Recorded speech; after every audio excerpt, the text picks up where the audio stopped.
Queridos irmãos, a paz do Senhor. Tudo bem com vocês? Desejo que a bênção do Senhor esteja sobre a vida de todos os que nos assistem. Eu sou o presbítero Josué Batista e você está conosco no canal Bereano Pentecostal, um canal voltado para o estudo da Palavra de Deus e para o desenvolvimento da vida cristã. Aqui você encontra conteúdos diversos para a sua edificação espiritual, tais como estudos bíblicos, pregações, estudo das lições da Escola Bíblica Dominical, bate-papo com convidados especiais e muito mais. Desde já eu te convido a se inscrever no canal e a ativar o sininho das notificações para receber os nossos conteúdos. E hoje estamos aqui para fazer o estudo da lição da Escola Bíblica Dominical do próximo domingo. Desta feita, vamos estudar a lição de número 6, que tem como título As Nossas Armas Espirituais. E vamos contar com a participação especial do presbítero Felipe Nogueira, professor da nossa Escola Bíblica Dominical aqui da Assembleia de Deus de Maracanaú. Bom, meus irmãos, eu quero cumprimentar a todos com a paz do Senhor, agradecer a Deus mais uma oportunidade que Ele me concede de estar aqui com o irmão Josué, agradecer o convite mais uma vez. É a primeira vez nesse trimestre, né? Nós estamos encerrando o trimestre passado e a primeira vez nesse trimestre nós estamos estudando um tema muito importante, né? Que é a nossa carreira, a carreira que nos está proposta, e para mim é uma alegria poder estar aqui com os irmãos mais uma vez. Amém, meu querido irmão Felipe, a honra é sempre nossa, né? Poder contar aqui com a sua boa vontade em vir participar conosco de mais um estudo de uma de nossas lições da Escola Dominical. E, meu querido professor, nós vamos estudar hoje a lição de número 6, As Nossas Armas Espirituais. Vamos fazer aqui a leitura do texto áureo, verdade prática, não é? E objetivos. Diz assim o texto áureo: porque as armas da nossa milícia não são carnais, mas sim poderosas em Deus para a destruição das fortalezas, segundo aos Coríntios 10 e 4.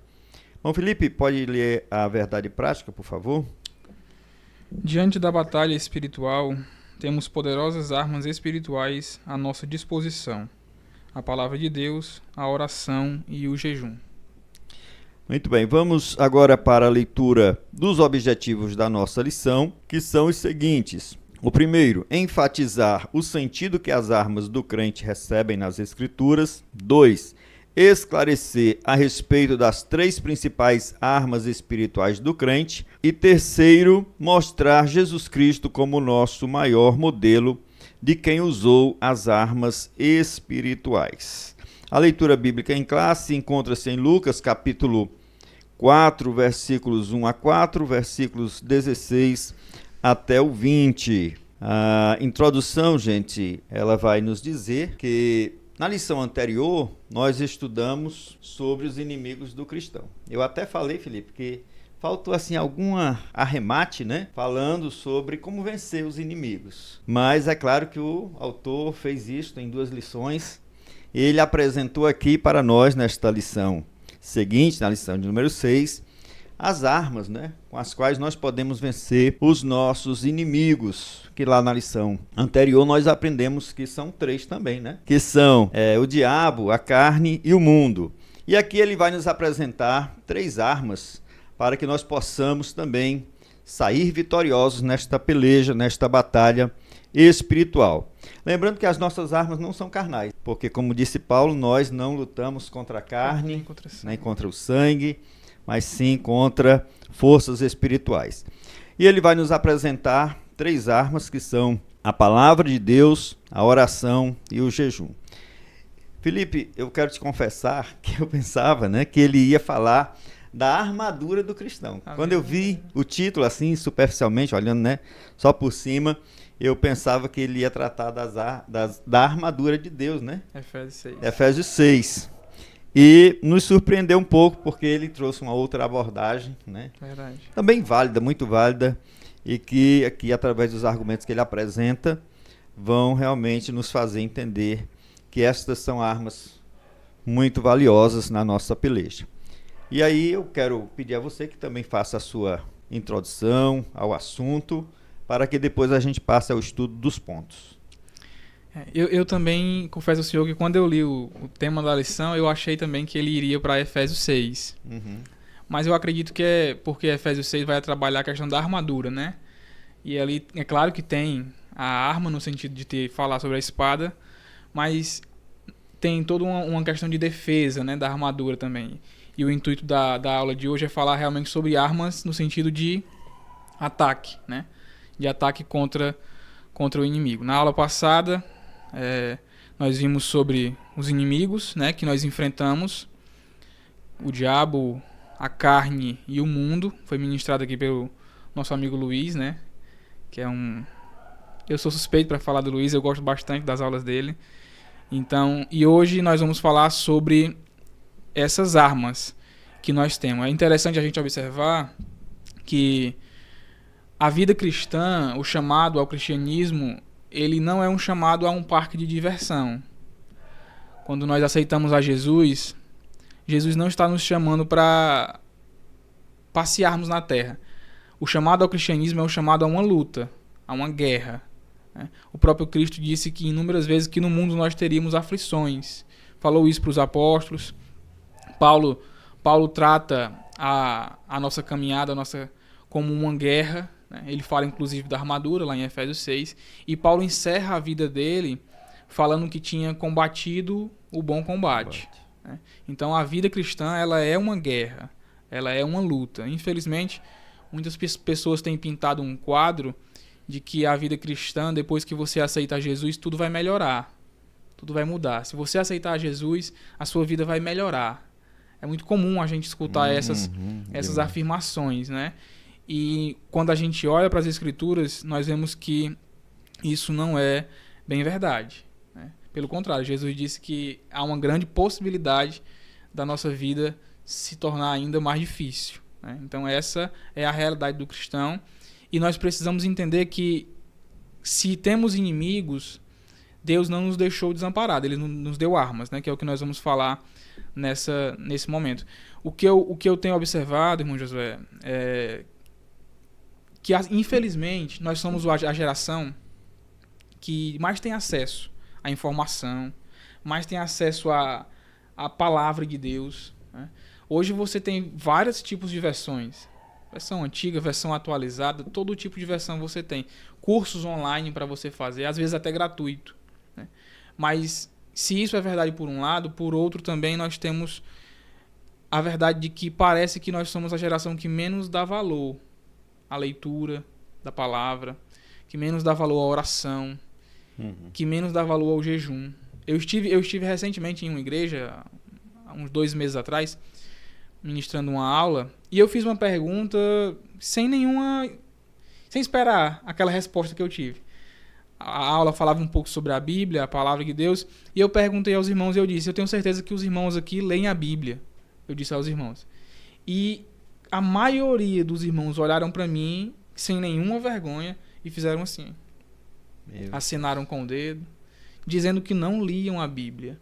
Então, se é verdade, e de fato é, que nós temos inimigo, como foi visto na aula passada, e esse inimigo é perigoso, não brinca em serviço, como é que a nossa geração vai enfrentar esse inimigo quando não sente desejo de ler a Bíblia, de orar, de jejuar? Isso é algo tão raro. Essa semana nós vamos falar sobre essas 3 coisas, e eu convido você a que está nos ouvindo a pensar em você. Eu e aqui o irmão José não sabemos, mas você e Deus sabe. Quanto tempo você tem dedicado à leitura da palavra? Quanto tempo você tem dedicado à oração? Quanto tempo você tem dedicado ao jejum? Isso é uma verdade para a sua vida ou deixou de ser há algum tempo? Nós vamos então ao estudo dos pontos da nossa lição, e o primeiro é intitulado As Armas do Crente. As armas. E aí, irmão Felipe, a nossa pergunta motivadora é a seguinte: como podem ser classificadas as armas que aparecem ao longo das narrativas bíblicas, né? Eu peço que você cite algumas, porque são bem diferentes das atuais, né? Aí a Bíblia tem várias narrativas de guerras, de conflitos, e ali são citadas diversas armas, né, que eles utilizavam naquele tempo. Agora, qual o sentido de arma para o cristão? As armas, né, para citar como o senhor está pedindo, à luz da Bíblia, nós temos aí, são instrumentos de ataque ou de defesa, né? E aí nós temos a espada, a vara, o escudo e o capacete. Essas são armas bíblicas, né, usadas. Mas para nós, cristãos, essas armas têm um sentido metafórico, né? Tendo em vista que a nossa luta não é contra a carne e nem contra o sangue. Isso é interessante a gente observar, que a nossa luta ela não é contra carne nem contra sangue. Porque às vezes as pessoas têm achado e pintado um quadro de uma disputa, né, entre eu e o Senhor.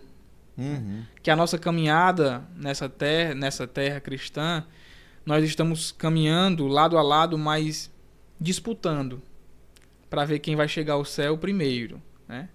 E aí você vê pessoas motivando isso, né?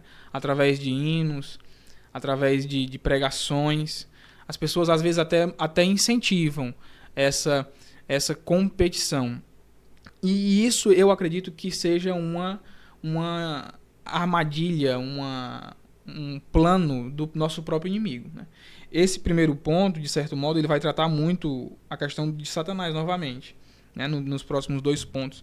E o que nós temos que observar é que Satanás ele não brinca em serviço, né?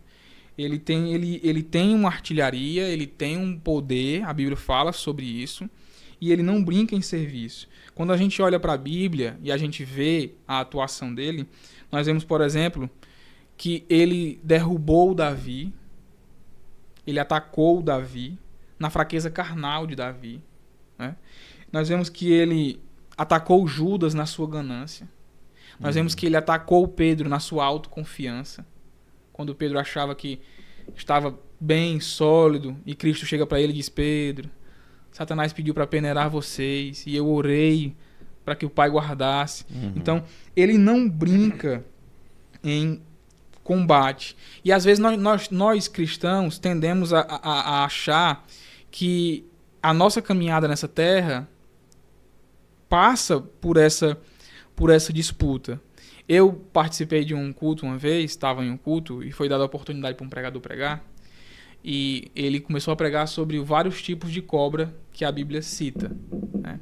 E ele começou a citar vários tipos de cobra lá à luz das Escrituras. Ele foi pegando versículo de um canto, versículo de outro, versículo de um canto, versículo de outro, e começou a pregar sobre aquelas cobras. E o intuito dele ali, ele sempre encerrava dizendo: cuidado, irmão, essa cobra pode estar do seu lado. Meu Deus. Cuidado que essa cobra pode estar do seu lado. Vigie, abre o seu olho, né? Cutuque o seu irmão aí, fale com ele. Quer dizer, a pregação inteira mostrando que eu poderia ser uma cobra contra o meu irmão. E nós tendemos a colocar isso contra uns os outros, achando que é normal, que a nossa caminhada aqui é assim. Por mais que nós passemos realmente por problemas, às vezes perseguição dentro da igreja, a Bíblia fala sobre isso. Paulo fala sobre isso, sobre a perseguição dos de casa. Mas a Bíblia nunca nos orienta a achar que o meu irmão é o meu inimigo. A Bíblia orienta a que eu enxergue o verdadeiro inimigo por trás do meu irmão. Pense, por exemplo, no caso de Pedro. Pedro certa vez disse, né: Tu és o Cristo, o Filho do Deus vivo. Foi usado por Deus naquele momento, né? Logo depois, o mesmo Pedro está chamando Jesus a canto e dizendo a ele que ele não falasse naquele negócio de ir à cruz, né? E Jesus olha para ele e repreende ele: para trás de mim, Satanás, né? Então, mas Cristo repreende a Pedro. Naquele momento, Pedro permitiu-se ser usado pelo diabo. Foi usado por Deus e pouco tempo depois estava sendo usado pelo diabo. Mas Cristo olha para Pedro e enxerga aquilo, que o mal não era Pedro. Por mais que o mal estivesse falando através de Pedro, mas o mal não era Pedro. Tanto é que quando Cristo ressuscita, ele manda chamar os apóstolos e a Pedro. Né? E dá a Pedro a função de liderar a igreja em Jerusalém. Então, Cristo não personifica o mal na pessoa de Pedro. E nós temos que ter esse cuidado. Às vezes nós tendemos a personificar o mal nas pessoas dos nossos irmãos. E eu acredito que um dos grandes problemas disso é a questão, vem através de má instrução, através de louvores e pregações que pintam um quadro que nós estamos numa carreira de disputa, né? Quando a Bíblia não fala isso em nenhum canto. Pelo contrário, a Bíblia diz o oposto. Paulo diz que quem vive no mundo corre através de um troféu. Todos correm, mas só um ganha. Quando ele fala da gente, ele diz: todos nós corremos e todos nós, aqueles que perseverarem nessa caminhada, chegarão e serão vencedores. De fato, Felipe, você mencionou aí uma questão muito importante, não é? Porque a gente precisa deixar desde cedo bem definido assim que o nosso inimigo, né, os nossos inimigos, eles realmente não são nossos irmãos, nem mesmo as pessoas que não são cristãs, né? Porque são forças que operam através de pessoas que dão a permissão, como Pedro deu, né? Mas que a gente deve cumprir o mandamento de amar, de perdoar essas pessoas, né? De ter misericórdia, como o Senhor teve misericórdia de nós, que nós também muitas vezes agimos mal em relação aos outros, né? Verdade. Mas em relação, voltando aqui ao tema, nós realmente precisamos saber que essas armas, elas são espirituais. O segundo subponto tem como título As Estratégias do Inimigo. E a nossa pergunta para você é: nosso maior inimigo, o diabo, é muito ardiloso. Quais são as estratégias dele, né, para atacar a igreja ou o crente individualmente? Aqui vamos procurar entender, conhecer quais são as estratégias dele. Eu acredito, irmão José, que ele tem várias estratégias, mas a principal estratégia que o diabo tem usado no decorrer dos anos é tentar tirar das Escrituras a importância que ela tem na nossa vida cristã, no sentido de ser o nosso guia. Ele tira a palavra verdadeira e distorce ela. E através dessa distorção, que é bíblica, que isso iria acontecer, nós temos visto as pessoas usando a palavra de Deus, mas pregando um evangelho diferente.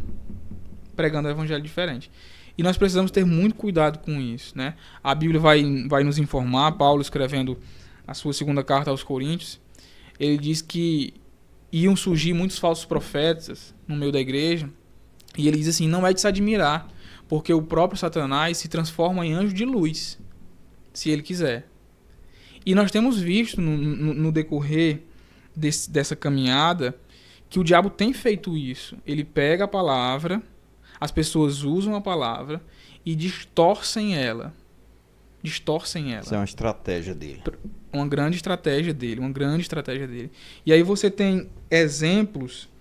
Porque aí a pessoa está lá com a Bíblia na mão, né? Vestido assim, a caráter de um pregador, de um pastor. E isso é muito fácil de levar as pessoas, né? Olha aí, que homem sábio, que pessoa. Mas muitas vezes ali está sendo um instrumento do diabo, para né? distorcer a verdade. E a Bíblia nos orienta em relação a isso. E aí vem a importância de nós conhecermos a Bíblia. Porque se nós não conhecermos ela, nós seremos facilmente enganados. Eu coloquei aqui alguns exemplos que mostram a distorção das Escrituras que nós temos visto dia após dia. É muito comum, você com certeza já ouviu hinos do tipo assim, ó: quem te viu passar na prova e não te ajudou. Quando vê você na benção, vai se arrepender. São bonitos esses hinos, né? São bons de cantar. É um bom de cantar, né? Tem uma melodia boa, a gente dá glória a Deus, aleluia, né? Algumas pessoas falam até em línguas. Mas essa mensagem não é bíblica. Porque a Bíblia diz que nós devemos chorar com os que choram e se alegrar com os que se alegram. E não ficar feliz com o sofrimento do meu irmão e nem ele tripudiar de mim porque ele tá bem e agora, agora tu tá vendo aí, ó. Eu tô aqui no palco e vocês estão aí embaixo, né? E você tem outros exemplos, por exemplo, Deus vai levantar o seu nome.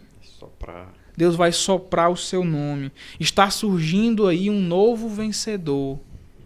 Não está surgindo nenhum novo vencedor. Vencedor só tem um. E é Cristo. Passa-se a ideia, irmão, mas isso não tem problema, irmão. Isso é uma coisa tão simples. Mas passa-se a ideia de que eu sou seu irmão. E nós estamos aqui e eu sou o novo vencedor. A ideia da família de Davi, ali é uma família carnal. A nossa família é uma família espiritual. Uma família de cristãos nascidos de novo. Todos regenerados. Todos nova criatura. Então não existe essa ideia de que eu vou ser mais importante do que o Senhor no reino de Deus. Como o nosso pastor gosta de dizer, Deus não tem queridinhos no reino. Isso não existe. Mas aí vem o poder da escrita, da canção, da música, né? Que passam uma ideia e as pessoas vivem essa ideia como se isso fosse verdade. E, na minha humilde opinião, isso é uma estratégia de Satanás. O que é que isso leva? Qual a consequência disso? A consequência é que nós vivemos dias em que nós temos uma igreja em que cada um procura sempre os lugares mais importantes. Porque Deus vai me fazer ser grande.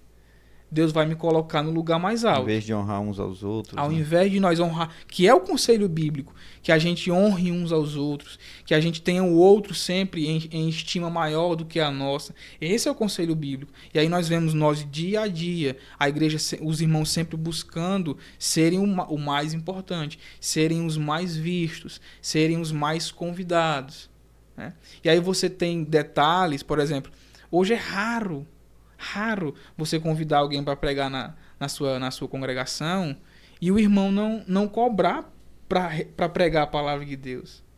Tudo isso vem através desse incentivo lá de trás. Tudo isso é consequência da distorção das escrituras.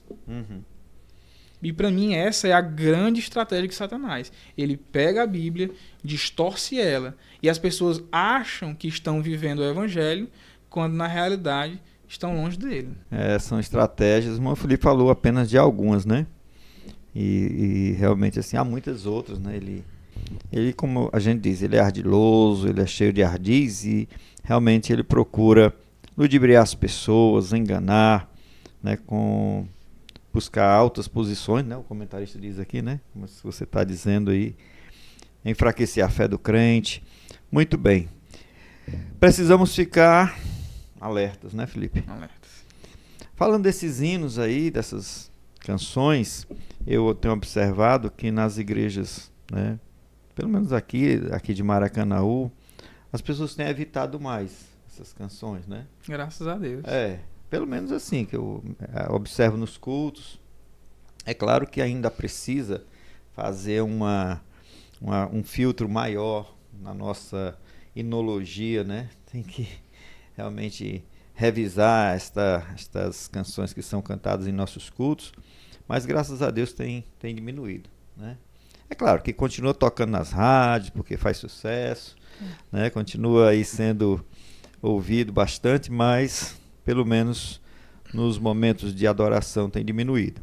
Irmão Felipe, o terceiro subponto é o chefe de toda força do mal. A gente já sabe quem é, né? Ele. A pergunta é: o que todo crente precisa saber sobre o seu maior adversário?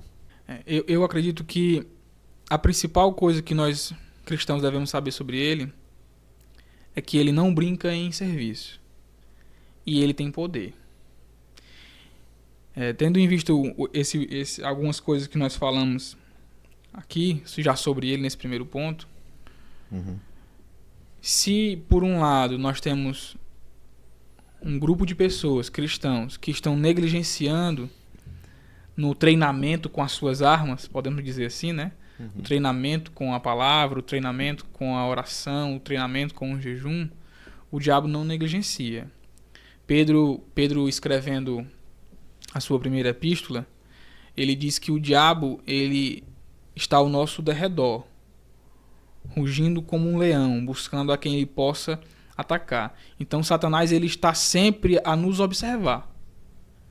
Ele não deixa passar, ele não negligencia aquilo que ele tem para fazer, aquilo que ele quer fazer, que é nos afastar de Deus.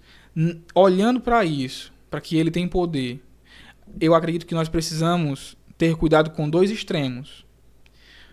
Um dos extremos é supervalorizar o diabo. É verdade, ele tem poder, é verdade, ele não brinca em serviço, mas tem gente que tende a supervalorizar o poder do diabo, ao ponto de viver com medo dele. E tudo achar que é culpa dele. Tudo isso é culpa do diabo, né? A pessoa sai na rua, leva uma topada, inimigo, já está querendo me derrubar, né? Então, nem tudo é o diabo. Ele tem poder. Mas a Bíblia nos diz que maior é o que está conosco do que o que está no mundo. O João escreve sobre isso na sua primeira epístola. Tiago diz que nós devemos resistir ao diabo. Então, é verdade, ele tem poder. É verdade, nós temos que ter cuidado com ele. Mas nós não devemos dar um poder a Satanás além do que ele tem. Porque às vezes as pessoas pensam que o diabo é um igual a Cristo. Ele é um opositor em pé de igualdade ao nosso Senhor. Isso não é verdade. O diabo ele é nosso inimigo, nosso adversário, não de Jesus. Ele não tem nenhum poder contra Cristo. Poder para ele contra o nosso Senhor, isso não existe. Então nós devemos enxergar ele, mas não supervalorizar ele. Esse é um dos extremos. E o outro extremo é desvalorizar o diabo. Olhar para ele como se ele fosse qualquer coisa. E aí, mais uma vez, vem os louvores. Mais uma vez, vem as instruções. Através da canção, através da pregação. É de conhecimento dos irmãos, um hino que diz assim, dá-lhe bicuda na cara do cão. Meu Deus. Né? Dá-lhe bicuda na cara do cão. E quando esses hinos são cantados, normalmente se filma, você vê a igreja toda alegre, feliz, né? Demonstrando dons espirituais no momento do louvor. E a Bíblia nos orienta que nós não devemos brincar com o diabo. A Bíblia vai dizer lá no livro de Judas que nem o arcanjo ousou proferir palavras contra ele. Pelo contrário, ele disse, o Senhor te repreenda. Então, o diabo tem poder, ele é perigoso, nós precisamos enxergar isso, mas devemos evitar os dois extremos. Supervalorizar ele ou menosprezar ele. Um ou outro está errado. Nós precisamos seguir aquilo que a Bíblia nos orienta. Ele é o chefe de toda a força do mal, né? Ou seja, ele é o orquestrador, né? Que ele rege aquela legião de seres que estão ao seu dispor, os demônios, né? Para nos atacar, para nos tentar atrapalhar inclusive a obra de Deus, o andamento, né? Da obra de Deus, o avanço do reino. Ele tenta de muitas formas, né? Dele, né? É verdade. Então precisamos tomar cuidado, né? Estar ciente, porque ninguém entra numa guerra sem conhecer o adversário, né, Felipe? Verdade. Quem é o louco que vai para uma guerra sem saber contra quem vai lutar. Contra, né? Quem vai lutar, né? Eu quero ler aqui a sinopse, irmão Felipe, porque aí ela dá o fechamento no ponto, né? No tópico. A sinopse 1 diz: as armas do crente devem ser usadas contra as estratégias do inimigo, o chefe de toda a força do mal. E agora, no segundo tópico, ele vai nos apresentar as 3 armas espirituais do cristão, né? E a primeira é a palavra de Deus. A pergunta para você, professor Felipe, é qual a importância desta arma, que é a palavra, né? E como o cristão pode se apropriar dela para manejá-la bem? Pronto, agora nós vamos falar propriamente sobre as armas, né? Isso. E a importância dela. Eu elenquei algumas coisas aqui sobre a Bíblia. que mostram a importância dela para a gente. Em primeiro lugar, a Bíblia, ela nos aperfeiçoa. Paulo, escrevendo a sua segunda carta a Timóteo, lá no capítulo 3, Paulo diz assim, ó, segunda carta de Paulo a Timóteo, capítulo 3, verso 16. Ele diz assim: toda a escritura é inspirada por Deus, é útil para o ensino, para a repreensão, para a correção, para a educação na justiça, a fim de que o servo de Deus seja perfeito e perfeitamente habilitado para toda boa obra. Então, essa escritura que é inspirada por Deus, ela foi nos dada para nos tornar perfeitos e perfeitamente habilitado para toda boa obra. Por que isso é importante? Vamos relembrar um pouquinho da aula passada. Um dos nossos inimigos é a nossa própria natureza, a nossa carne, a nossa natureza pecaminosa. Essa natureza pecaminosa nos tornou imperfeitos. Isso. Imperfeitos. Ao ponto de nos afastar de Deus. Paulo, escrevendo aos Romanos, ele chega a dizer que ele, com a sua mente, quer as coisas de Deus, mas no seu corpo tem uma lei que o faz não praticar. E ele trabalha toda essa ideia no capítulo 7, e lá no finalzinho ele diz: miserável homem que eu sou, porque o bem que eu quero fazer eu não faço, mas o mal que eu não quero eu estou sempre fazendo. Então, se a gente olhar para isso, e isso é uma verdade humana, o ser humano é pecador, essa natureza pecaminosa está nele, essa natureza nos faz viver longe de Deus. E agora, irmão? O que é que nos aproxima de Deus? O que é que nos torna perfeitos? A Bíblia. Quando a gente vai para Efésios, no capítulo 5, na carta de Paulo aos Efésios, Paulo diz assim, ó, no capítulo 5, no verso 25. Ele está falando sobre relacionamento, mas olha o que ele diz. Ó, maridos, que cada um de vocês ame a sua esposa, como também Cristo amou a igreja e se entregou por ela. Para que foi que Cristo se entregou por ela? Qual o propósito? Para que a santificasse, tendo-a purificado por meio da lavagem da água pela palavra, para apresentar a si mesmo como igreja gloriosa, sem mancha, nem ruga, nem coisa semelhante, porém santa e sem defeito. Cristo pegou uma noiva imperfeita e agora está lavando ela. Lavando ela na palavra. Para quê? Para apresentar no dia do casamento, no dia das bodas, perfeita, santa, sem mancha e sem mácula. E o que vai fazer isso por nós é a palavra. E aí, você e eu precisamos entender o seguinte: essa palavra vai fazer isso por nós aqui na terra. Não é no céu. Nós não podemos achar que podemos viver a vida como cristão nesse planeta, nessa realidade, longe da palavra, e lá no céu Cristo vai nos aperfeiçoar. O momento do aperfeiçoamento é aqui, agora. E a ferramenta que Cristo usa é a palavra. Então, esse é um dos principais motivos, importâncias dessa arma. Além dessa palavra nos aperfeiçoar, a Bíblia diz que ela nos limpa. Nos limpa. Agora, quem éramos nós? Não é a sujeira que estava em nós, não é uma sujeira qualquer que estava em um piso, que a gente derruba ali, que boa, sabão, desinfetante, pronto, tá limpo. A nossa sujeira era terrível. A nossa sujeira nos afastou de Deus. A nossa sujeira nos levou a viver longe de Deus e com a certeza da perdição eterna. Então não é qualquer coisa que limpa a natureza pecaminosa do homem.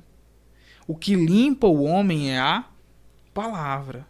A palavra. Por isso que nós precisamos dar importância à palavra. Nós temos visto cada vez menos importância à palavra. Até mesmo em vários cultos aí. É o culto acontecendo. E quando se falta 20 minutos, 30 minutos, 15 minutos para acabar o culto, agora nós vamos para a hora mais importante. A hora da palavra. Que importância, né? 15 minutos para a ferramenta que Deus diz que é a ferramenta capaz de limpar o pecado do homem. O pecado do homem ele é tão sério, irmão José. Quando a gente vai para Gênesis, no capítulo 6, a gente vê que Deus olha do céu para a terra e vê que o homem estava completamente... Deus decide então mandar o dilúvio. Escolhe salvar uma família, para preservar aquela família, a família de Noé. O dilúvio acontece, nós chegamos em Gênesis capítulo 8 e aparentemente toda a raça humana tinha desaparecido. Só tinha sobrado a família de Noé, que no capítulo 6 Deus disse que era o homem escolhido por Deus, porque ele era fiel. Noé então desce da arca, presta um sacrifício a Deus, e o texto diz, em Gênesis no capítulo 8, que Deus recebe o sacrifício. E Deus faz uma aliança com o homem, que nunca mais destruiria a terra com água. Só que a continuidade do verso 21 do capítulo 8 diz que Deus viu que o coração do homem continuava mau desde a sua meninice. Que homem? Se a humanidade tinha sido quase extinta, só tinha uma família ali. E mesmo naquela família que tinha sido escolhida por Deus, o pecado continuava lá dentro. A natureza pecaminosa continuava lá.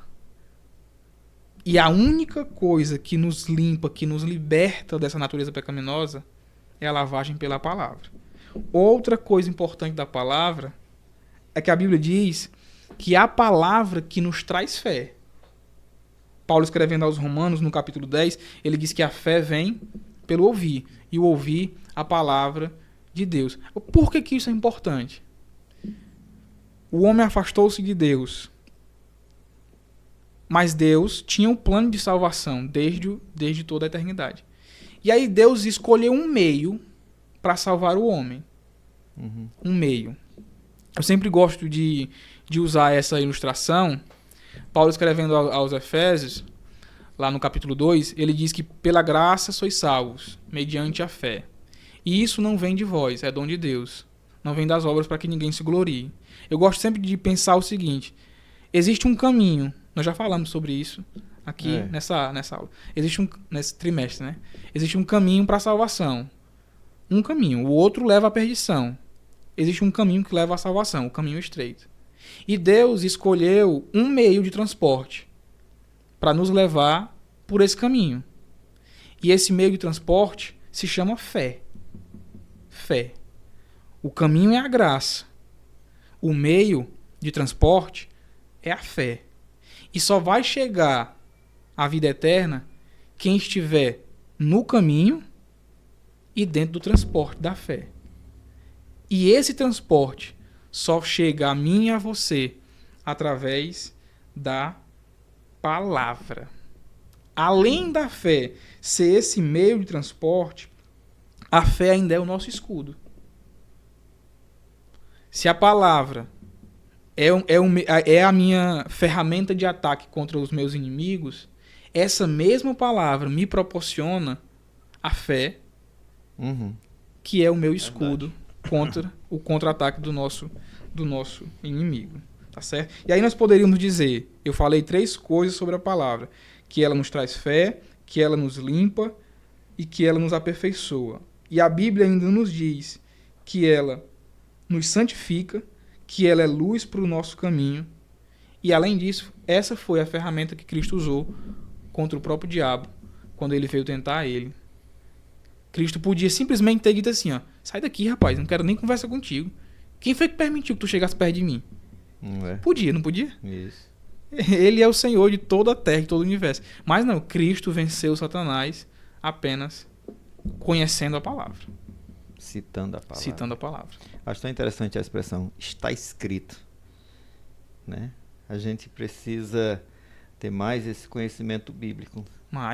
Porque vamos dizer assim, a receita para situações de tentação que vem, o diabo às vezes coloca na nossa mente, ou alguém diz, não, mas está escrito que eu não devo agir assim por isso. E né? você vê que não é só um conhecimento superficial. Não. Porque Satanás, quando percebe a estratégia de Jesus, ele diz assim, ó, está escrito. É como se ele pegasse outra espada, né? Mas também está escrito. Quer dizer, se Cristo tivesse um conhecimento da palavra superficial, ele iria gaguejar, né, naquele momento. Mas ao nosso Senhor ninguém engana, né? Então, não é assim, Felipe? É como se Jesus com a espada aqui, o diabo, é assim, eu vou pegar aqui também uma. Está escrito, né? Eu vou te contra-atacar. Só que ele não sabia manejar tão bem quanto Jesus, né? Que aí entra a questão do manejar, né? Quando Paulo diz lá que o obreiro aprovado é aquele que maneja bem a palavra da verdade, né? Então nós precisamos aprender esse manejo, porque e para aprender esse manejo nós precisamos estar constantemente lendo, estudando, consultando, memorizando. Verdade. Né? Sobre essa questão do manejo, né? Eu não tive essa experiência, não aconteceu comigo, aconteceu com um jovem que eu conheço. Eles foram evangelizar e bateram porta a porta, né? Aquele, não era o culto campal, era aquele evangelismo porta a porta. E bateram na porta de um rapaz recebeu eles, saiu com toda a educação, ouviu, e depois que ouviu, ele disse assim: eu posso fazer uma pergunta a vocês? Eu disse: pode, claro. E aí o jovem disse assim: eu sou espírita, e vocês não acreditam em vida após a morte, né? Que os mortos podem se comunicar com os vivos.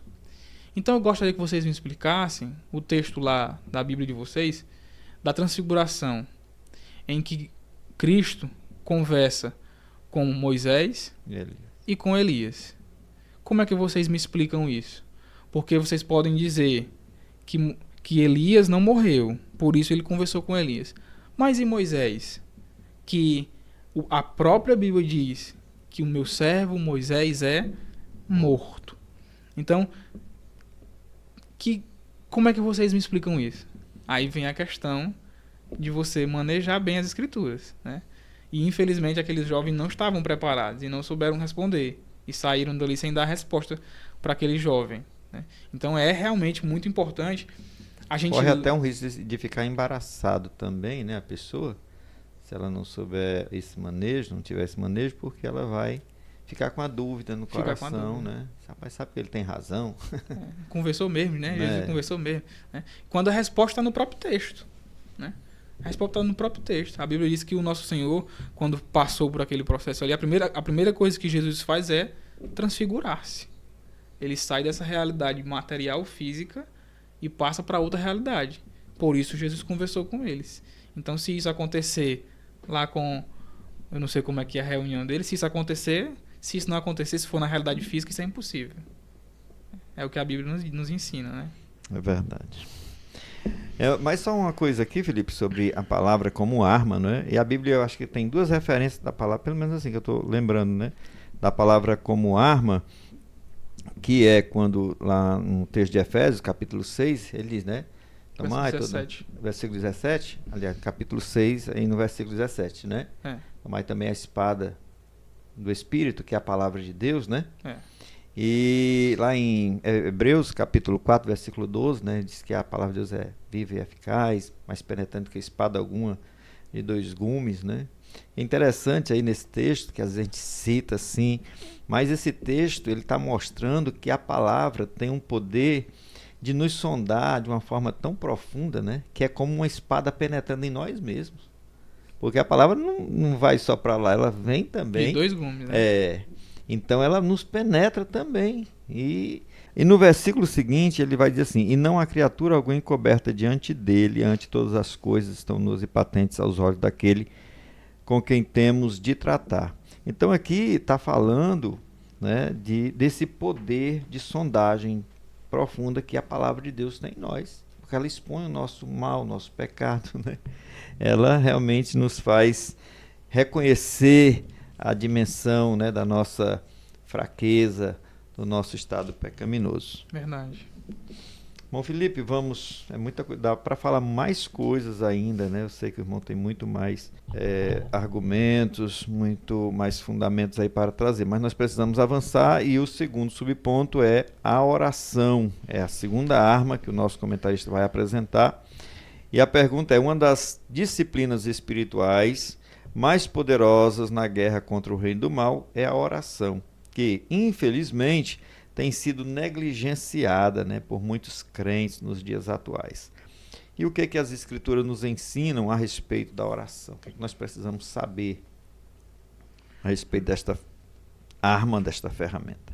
A oração, ela é uma arma muito poderosa na mão do crente, né? Tiago, escrevendo a sua epístola no capítulo 5, no verso 16, um texto muito conhecido, ele diz: portanto, confessem os seus pecados uns aos outros e orem uns pelos outros, para que vocês sejam curados.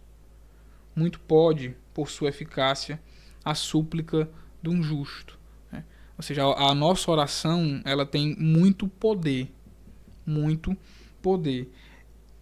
Outra característica muito importante da oração é o desenvolvimento de comunhão. Comunhão. Quando Deus criou o homem, Deus criou o homem para se relacionar com ele. Esse era o intuito do jardim. Deus ia conviver com o homem, ia se relacionar com o homem. Quando o homem peca, o que é quebrado é exatamente esse relacionamento. O homem agora perde relacionamento com Deus. Ele é expulso do jardim. A oração, ela é essa ferramenta que nos dá novamente condições de voltar a ter intimidade com Deus. Tem um texto da Bíblia, irmão José, que eu acho muito lindo, que é o Salmo de número 103. Esse Salmo, verso 7, diz assim, ó: Deus manifestou os seus caminhos a Moisés e os seus feitos aos filhos de Israel. Há uma grande diferença aqui. Grande diferença. Uma coisa é você saber o que Deus faz. Outra coisa é você saber por onde Deus anda. Deus revelou ao povo de Israel o que fazia. Mas a Moisés, Deus revelou por onde andava. E por que Moisés era diferente? Será que Moisés era melhor do que o restante do povo de Israel? Moisés simplesmente, realmente desejava intimidade com Deus. Quando a gente vai para o livro do Êxodo, lá o povo peca ali adorando o bezerro de ouro, e Moisés desce do monte, quebra as tábuas, e Deus diz a Moisés: Moisés, ó, eu não vou mais com vocês. Não vou, porque se eu for, eu vou acabar matando todo mundo. O povo é obstinado em pecar, e eu não consigo viver no meio de um povo pecador. Mas não te preocupe, Moisés, eu vou enviar um anjo. O anjo vai com vocês, eu vou garantir tudo que eu prometi, a terra prometida, a vitória nas guerras que vocês vão passar. Só que eu não vou, Moisés, com vocês. Se fosse boa parte daquele povo de Israel ouvindo aquilo, não teria problema nenhum, maravilha, vitória certa, o anjo conosco, vitória nas guerras, maravilha. Só que Moisés olha para Deus e diz: não nos faça sair daqui se o Senhor não for comigo. Se o Senhor não for comigo, não nos faça sair daqui. Aquilo mostrava a intimidade que Moisés tinha. Quando a gente ora, irmão José, o senhor que é pregador da palavra também, o senhor já deve ter tido essa experiência. Já aconteceu comigo de receber oportunidade para pregar em cima da hora. Não estava esperando um convite e de tarde me ligaram para me pregar de noite e eu tive que preparar a mensagem ali e fui para atender o convite do irmão. Mas já recebi convites em que eu tive 2 semanas para me preparar. E aí nessa preparação de 2 semanas a gente vai ler a Bíblia, a gente vai orar, a gente vai jejuar e você percebe que tem algo diferente acontecendo. Que algo diferente naquela pregação aconteceu. E o que foi que aconteceu? Você se colocou na posição de dependente. Você foi pedir, você foi orar, você foi buscar intimidade. E o Deus da palavra nos usa de uma forma diferente. Né? Então a oração, ela nos dá essa intimidade. Tem alguns homens de Deus que já passaram por essa terra, e eles falaram um pouquinho sobre oração. Um deles é um homem chamado John Wesley, que era muito, muito conhecido. John Wesley disse o seguinte, ó: para Wesley, o principal meio institucional da graça era a oração. Não é exagero dizer que ele vivia para orar e que orava para viver. Wesley entendia a fé cristã como uma vida de relacionamento com Deus por intermédio de Jesus Cristo. E a oração era o dom de Deus para facilitar e enriquecer esse relacionamento. Dr. Martin Lloyd-Jones disse o seguinte, ó, a oração é, sem sombra de dúvida, a mais elevada atividade da alma humana.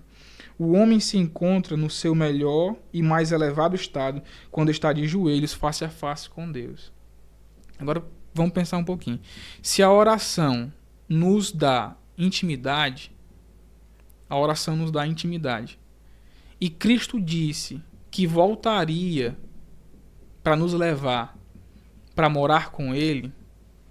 Eu quero que você pense o seguinte. Imagine que logo, hoje ainda, alguém vai bater na sua porta. Alguém vai bater aqui na porta do senhor e vai dizer assim: o senhor não é irmão Josué, que nasceu em tal cidade, nome do seu pai, da sua mãe, seus irmãos, o senhor não estudou no colégio tal? E a pessoa começa a contar a sua vida, você que está aí em casa, a sua vida. E você começa a ficar assustado. Porque a pessoa está contando detalhes da sua vida que nem todo mundo sabe.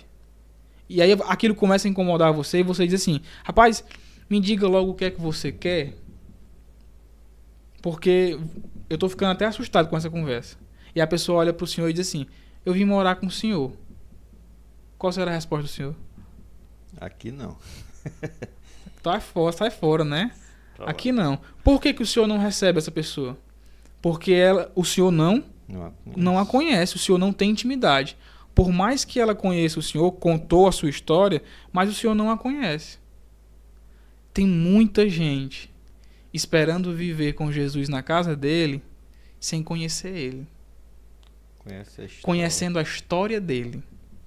Ele nasceu de Maria, ele é o Filho de Deus, ele tinha 12 apóstolos, ele morreu e ressuscitou ao terceiro dia. Mas negligenciando a principal ferramenta, a principal arma que nós temos contra o nosso inimigo, que nos dá intimidade com o Espírito Santo, que é a oração. Relacionamento, né? Relacionamento. E deixa eu dizer de uma forma muito clara, pessoal, com todo respeito que eu posso ter. É loucura você achar que vai viver a sua vida nessa terra, longe de Jesus, e vai passar a eternidade ao lado dele. Isso é loucura. E o que nos proporciona relacionamento com Jesus hoje é a oração. Então vamos lá. O terceiro subponto é o jejum. Esse é que é mais difícil do povo fazer, né, Felipe? Se tá difícil ler a Bíblia, tá difícil orar, imagine jejuar, né? Pergunta: de que forma o jejum é útil para vencermos a batalha contra os nossos opositores? O jejum, ele nos auxilia, de certo modo, a saber a vontade de Deus. E também a mortificar a nossa carne. O jejum é instrumento, é ferramenta para isso. O que é o jejum? O jejum, ele é fome de Deus. E o jejum nos deixa sensíveis espiritualmente. Ou seja, ele enfraquece a carne e fortalece o espírito. E isso é muito importante, porque a Bíblia nos diz que existe uma luta em nós. Paulo fala sobre isso. Existe uma guerra. Se nós temos um inimigo, que é o diabo, foi falado na aula passada, e foi falado também sobre ele no primeiro ponto, existe um inimigo interno, nós não podemos esquecer desse inimigo, a nossa natureza. E Paulo diz que essa natureza está constantemente lutando, guerreando contra o nosso espírito.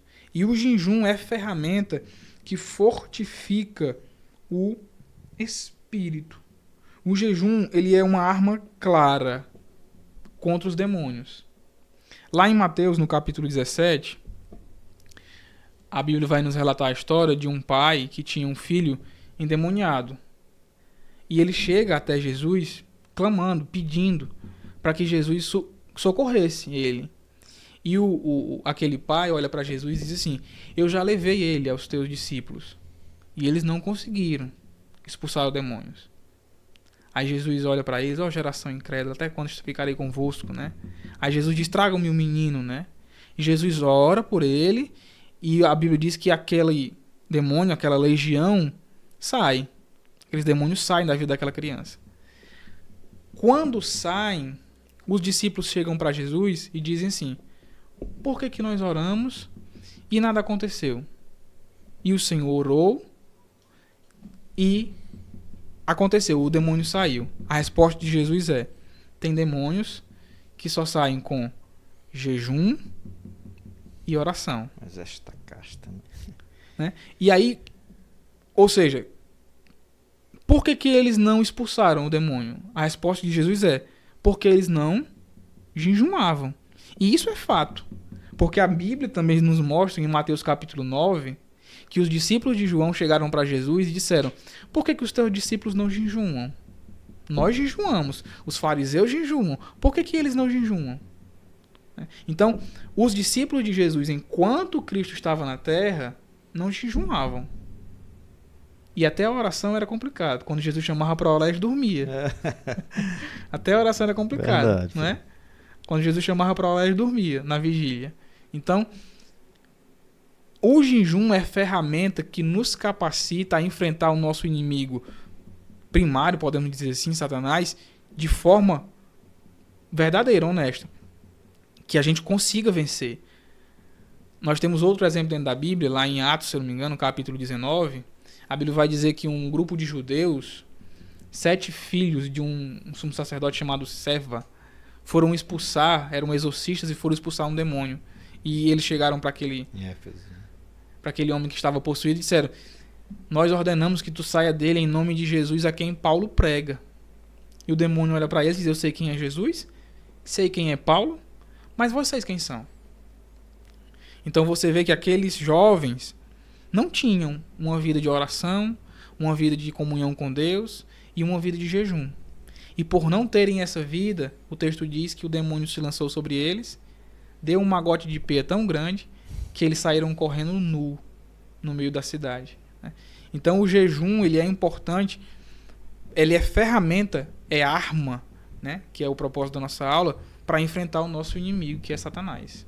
São armas pouco evidentes, porque a Bíblia também nos recomenda, Felipe, a respeito do jejum, que ele não deve ser transformado em exibição, como os fariseus faziam, né? Em um espetáculo público de ficar entristecido, desfigurado, né? Ou seja, jejum e oração são 2 armas secretas. Verdade. Né?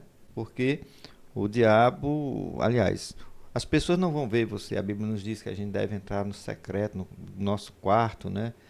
Em segredo, falar com o nosso Pai Celestial. E também a respeito do jejum, eles não façam, né? Não fiquem entristecidos, não fiquem com semblante descaído, mas vocês jejuem, né?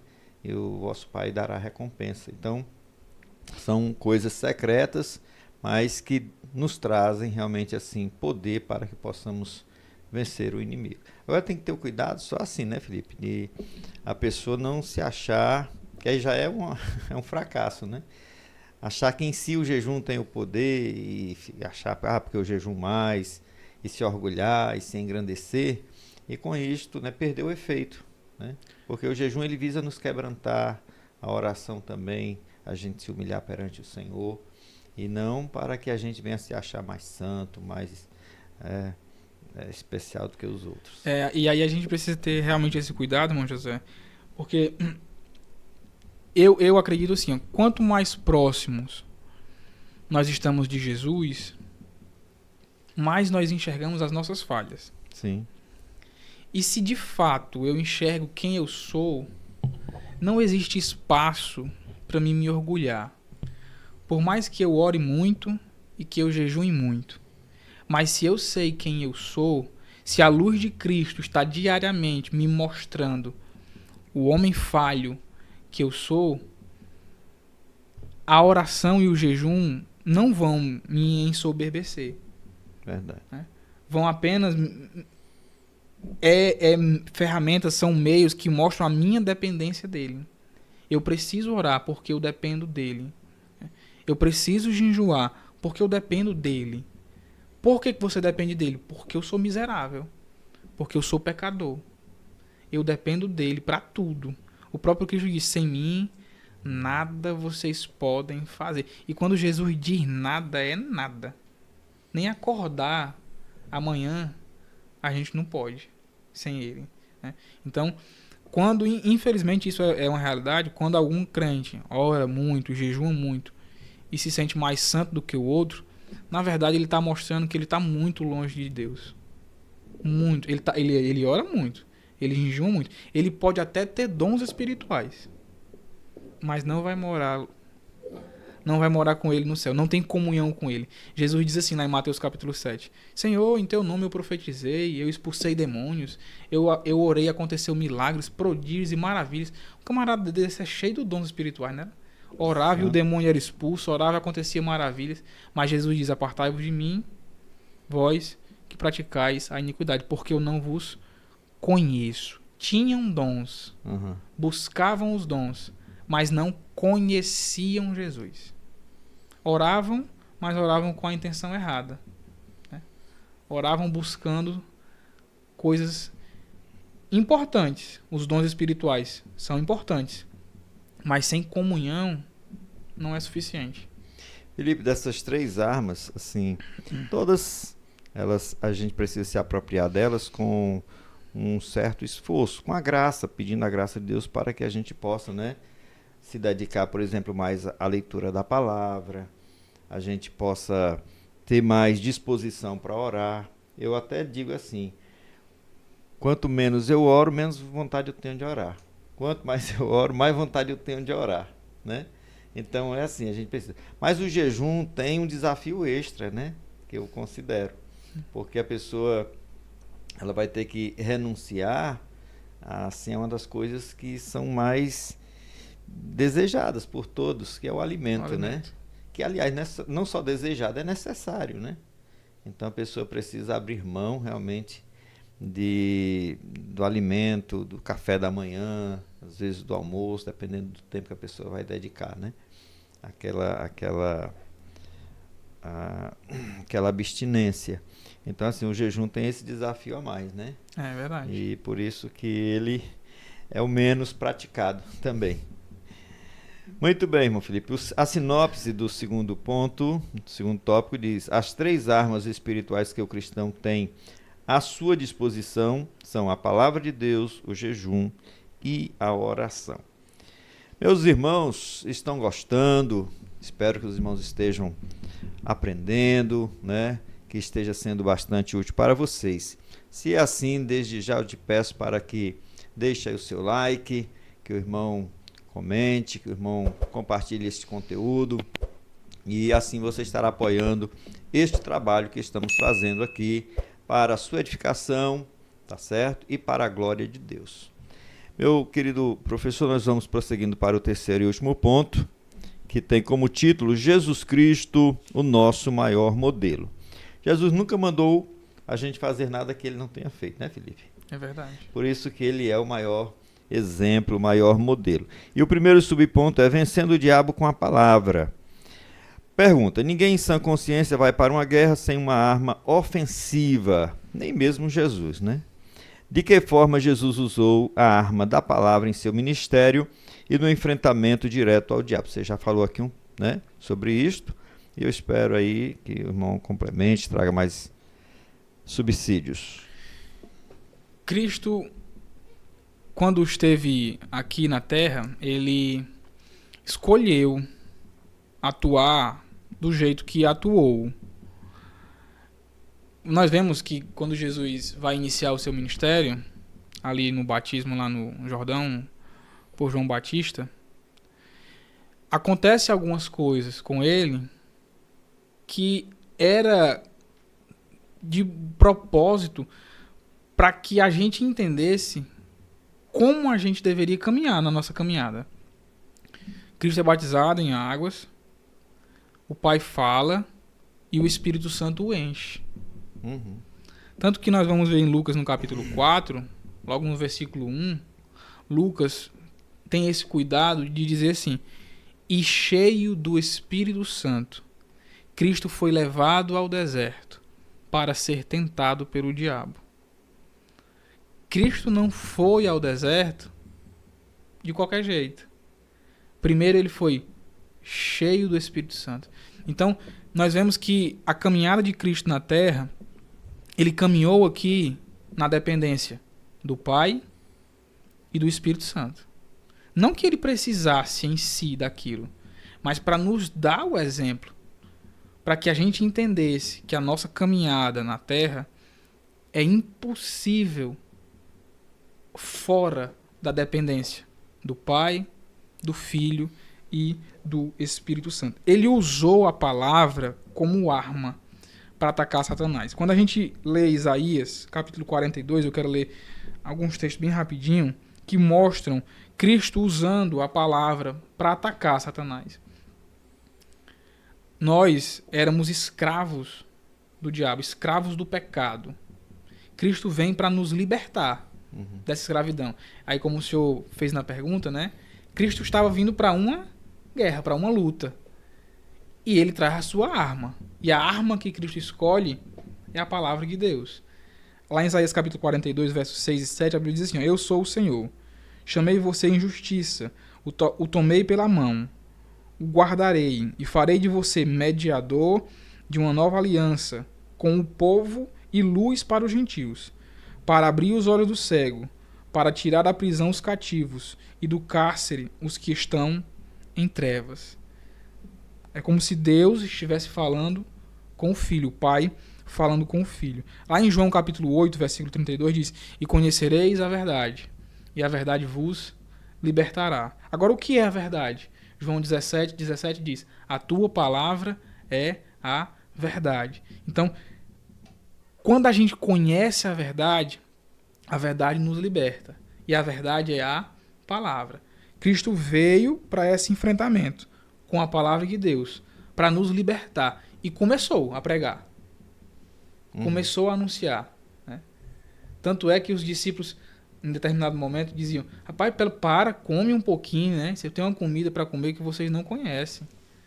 É fazer a vontade do meu Pai. É anunciar a palavra dele. E ele não parava. Lá em Colossenses capítulo 1, versículo 13, Paulo diz assim: ó, Ele nos libertou do império das trevas e nos transportou para o reino do seu Filho. Cristo, com a palavra, atacou a potestade do mal, falou o evangelho, pregou o evangelho, e o evangelho agora criou em nós, que estávamos mortos para Deus, vida, nos deu vida. Quando a gente vê Pedro tentou libertar Jesus com a espada física.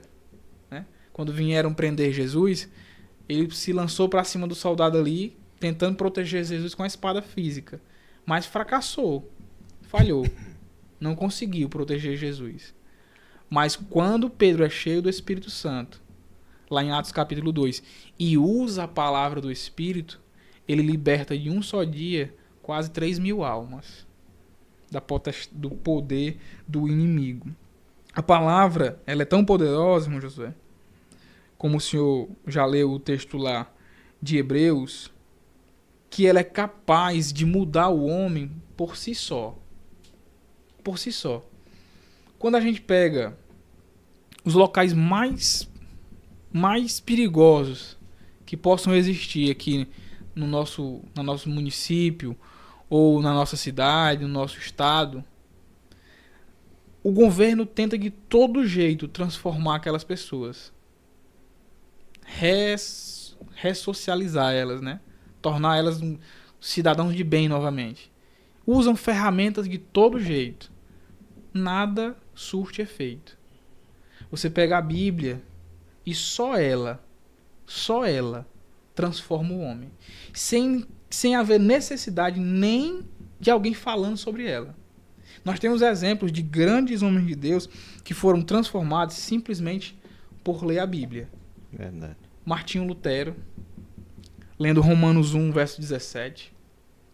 Você tem um homem chamado Agostinho, lendo Romanos 13, verso 13.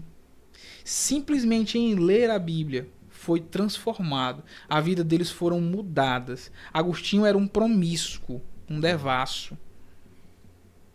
A mãe de Agostinho orou anos por ele. Agostinho era um homem como nós. e cheio de pecado como era, amava viver no pecado. E aí ele se deparou com o texto de Romanos, capítulo 13, e Deus falou diretamente a ele. Olha o que o texto diz, ó. Vivam dignamente, como em pleno dia, não em orgias, nem em bebedeiras, nem em imoralidades, nem em libertinagens, não em discórdias, nem em ciúmes, mas revistam-se do Senhor Jesus Cristo, e não façam nada que venha a satisfazer os desejos da sua carne. Agostinho leu isso. Ninguém falou para ele. Ele leu. E a palavra, ela é viva. Ela é eficaz. E a arma que Cristo usou penetrou Agostinho até a junta da alma e do espírito. E Agostinho foi transformado pela palavra viva de Deus, que é a arma que o nosso Senhor Jesus escolheu para lutar contra Satanás. Glória a Deus. Muito bom, irmão Felipe. Dá para falar muito mais, mas vamos avançando. O segundo subponto é vivendo em oração. E a pergunta, irmão Felipe, é por quê? Sendo quem ele era, Jesus orava tanto. Orava muito. Orava muito. Orava muito. Vários versículos, vários textos dizem, né? Que ele se retirava Tem um para texto, os desertos, para os montes. tem um texto de Marcos. Deixa eu ver se eu acho. Eu nem notei esse texto, mas me veio agora na mente. É muito comum, quando a gente fala sobre oração, a vida corrida que nós temos, e é uma verdade, né? Todo mundo hoje tem uma vida muito corrida. E é muito comum a gente dizer assim, irmão, eu não tenho tempo. Eu não tenho tempo para orar. Meu tempo é muito curto, é trabalho, é estudo, é faculdade. Aí quando eu olho para a vida de Jesus, eu imagino assim, ele tinha um tempo muito mais curto do que o nosso. Porque ele fazia muito mais coisa do que nós. Quando a gente lê Marcos, abra a sua Bíblia e marca esse texto. Ó. Marcos, capítulo 1. A Bíblia diz que Jesus chega naquele local e ele faz várias coisas. Várias coisas. Cura a sogra de Pedro, cura várias pessoas que estavam na cidade, passa o dia curando e pregando o evangelho. E aí, o versículo 35 diz que ele foi se deitar, foi dormir, porque estava cansado. Passou o dia inteiro pregando e curando. Aí nós chegamos no versículo 35, a Bíblia diz assim, ó, e tendo se levantado de madrugada, quando ainda estava escuro, Jesus saiu e foi para um lugar deserto, e ali começou a orar. Jesus passou o dia trabalhando, o dia curando, o dia pregando, e não usou isso como desculpa para dizer, estou cansado, eu não tenho tempo. Agora, por quê? Por que ele fazia isso? Porque ele entendia e ele escolheu que ele dependia de Deus, dependia do Espírito Santo. E a oração é ferramenta, repetindo, para nos dar comunhão com Deus. Então, se eu e você não entendermos isso, que você depende de Deus. Agora, não é um entendimento superficial. Eu sei, eu dependo de Deus. Todo mundo depende de Deus. Precisa ser profundo. Você é cristão, você é servo de Deus. Você é professor da escola dominical, você é pregador da palavra. Você está falando em nome dele. A oração é ferramenta que te leva a ter essa comunhão com Deus. Se você não orar, se você não buscar, não tem como você receber. E Cristo orava para nos dar o exemplo. Ele orava tanto, que chegou ao ponto dos discípulos dizerem assim, ó, ensina-nos a orar. Eles jamais pediriam algo se não vissem em Jesus. Como é que eu vou chegar para o Senhor e pedir, irmão José, me ensina a dirigir, se eu nunca tiver visto o Senhor dirigindo? Eu preciso ver o Senhor dirigindo, preciso analisar para ver se o Senhor não é um barbeiro, né? Se o Senhor dirige bem. Aí sim, aí, irmão José, eu estou querendo tirar minha carteira. Teria como o Senhor me ensinar a dirigir? Eles chegaram para Jesus, ensina-nos a orar. E é porque eles viviam imersos numa cultura bem religiosa, né? Que tinham oração diária. Como prática, né? Como prática, prática. Mas eles viram em Cristo diferença. Uma oração diferente. uma oração diferente, uma oração que levou eles a pedir que ele ensinasse eles, né? Como se eles não soubessem, né? Me ensina, né? Me ensina porque eu não sei. Essa comunhão nos leva para perto de Deus. Essa oração nos leva para perto de Deus. E Cristo fez isso para nos dar o exemplo. Se a gente não orar, nós vamos ser crentes. Vamos ser crentes, vamos fazer parte da instituição, vamos lá, vamos louvar, vamos pregar, mas vamos deixar de experimentar tanta coisa profunda, que só a oração nos proporciona. Eu não sei se vocês já experimentaram isso, pessoal. Isso é diário. Nós estamos falando sobre as armas, mas não são fáceis. É muito mais fácil a gente passar 2 horas, 3 horas assistindo um filme. Muito fácil. Né? A rede social. A hora voa, né? Ali no Instagram, só subindo o dedo, né? Só passando os rios lá. É fácil demais. Agora, passar meia hora em oração parece que é uma luta. É uma guerra. Uma guerra.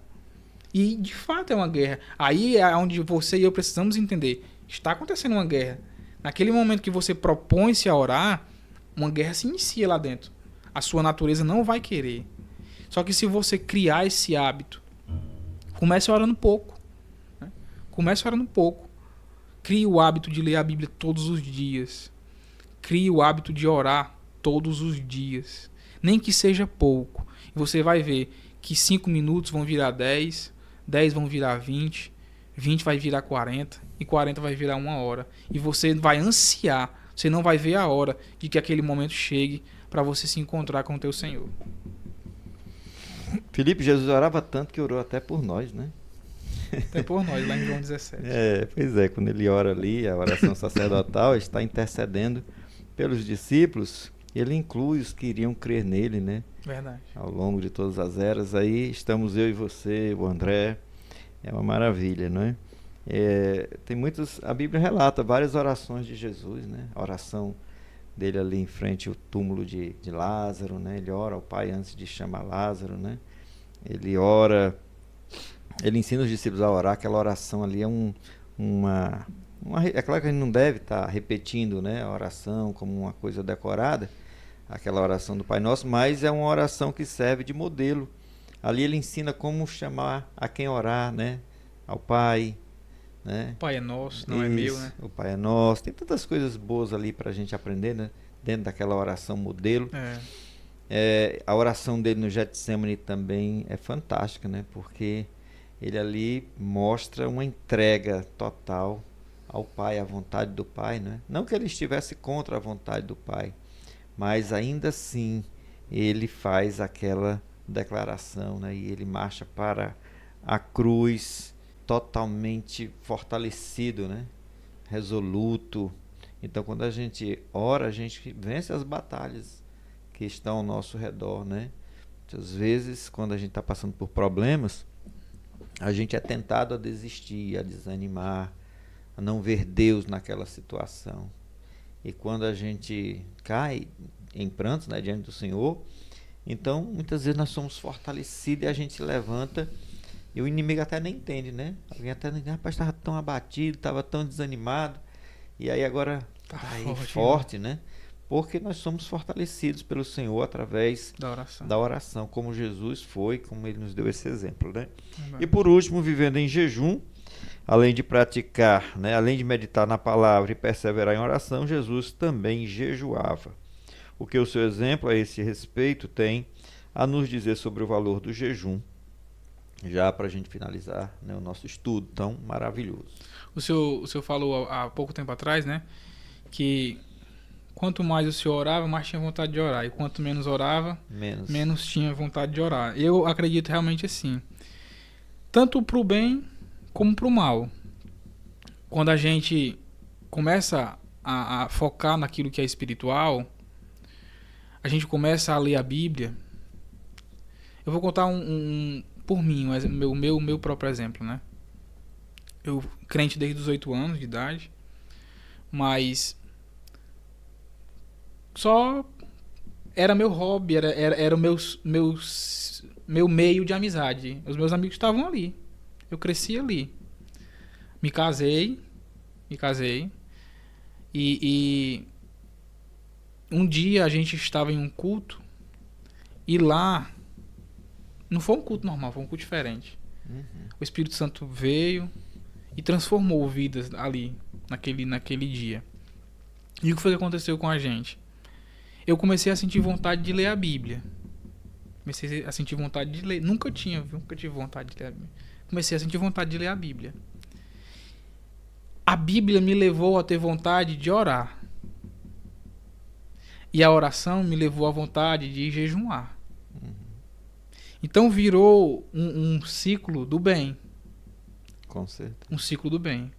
A Bíblia me levou a ter vontade de orar. E a oração me levou a ter vontade de jejuar. Você começa a entender a vontade de Deus. Então, quando você se aproxima de Deus, quando você faz aquilo que a Bíblia pede a você, que Paulo diz, vivam, pensem naquilo que é de cima e não naquilo que é da terra. Porque o que é da terra é passageiro, mas o que é de cima é eterno. Tem muita gente vivendo essa realidade como se essa realidade fosse a eternidade. Porque essa realidade é o que a gente pode tocar. É o que nós podemos ver. Só que essa realidade é o passageiro. O eterno é o que não se vê. E quando a gente entende isso, quando a gente permite que o Espírito Santo abra os nossos olhos e a palavra de Deus nos fale, e a gente começa a viver a ela, a gente começa a ter esse ciclo do bem. Oração, jejum, palavra. Do mesmo jeito é o oposto. Quando você não lê a Bíblia, você não vai ter vontade de ler ela. Não ache que vai brotar no seu coração simplesmente o desejo. Vai aparecer ali. Não. É algo que precisa ser alimentado diariamente. Por mais que você comece a ler ela, que o Espírito Santo lhe direcione, você começa a ler ela, você começa a meditar nela. Se você não prosseguir, se você não alimentar o seu espírito... Você tem que ter disciplina, né, Felipe? Por isso que você precisa ter tem a ajuda do Espírito Santo, mas a pessoa também tem que ter procurar ter aquela disciplina. Aquela disciplina. Então, o jejum é do mesmo jeito. A oração, a leitura da palavra, o jejum, todos são meios que nos capacitam a enfrentar o nosso inimigo. Se a gente entender isso, nós temos um inimigo, ele é real. Esse inimigo está ao nosso derredor, mas também está em nós. A nossa natureza está em nós. O diabo está fora, o mundo está fora, mas a nossa natureza está em nós. E Deus nos proporcionou meios, ferramentas, armas para nos defender desses inimigos. Oração, jejum e leitura da palavra. Quando você começa a fazer, repito, por mais difícil que seja, comece a fazer. E você vai ver que uma coisa vai começar a puxar a outra. E você vai começar a sentir esse desejo de ler a Bíblia, de orar e de jejumar. Glória a Deus. Felipe, pena que o nosso tempo não permite a gente ir mais adiante. Mas Jesus, né? Jesus Cristo, a sinopse diz, Jesus Cristo é o nosso maior modelo de quem usou estas três armas espirituais. A palavra de Deus, o jejum e a oração. Então, assim, irmão Felipe, eu gostaria que você fizesse as suas considerações finais para a gente encerrar, né? Em nome de Jesus, esta aula que realmente tem nos trazido grande edificação. Amém, irmãos. Eu gostaria de agradecer mais uma vez, né, ao Senhor pelo convite, agradecer a oportunidade de estar aqui com os irmãos. E o meu pedido a Deus é que Deus possa abençoar aos irmãos que vão ouvir essa aula para preparar suas aulas para o próximo domingo e aos irmãos que vão ouvir como alunos, né? Que Deus possa trazer edificação e que a gente possa a cada dia buscar mais de Deus, viver mais por aquilo que é espiritual, entendendo que nós temos um inimigo, mas que Deus também nos deu meios, ferramentas e armas para vencê-lo, né? E nós precisamos nos apossar dessas armas. Glória a Jesus. Felipe, a gratidão é toda minha, da sua presença, né? Eu sou muito grato a Deus por você, pelo Luiz Carlos, pelo pastor Aurélio, por todos que têm vindo aqui, né?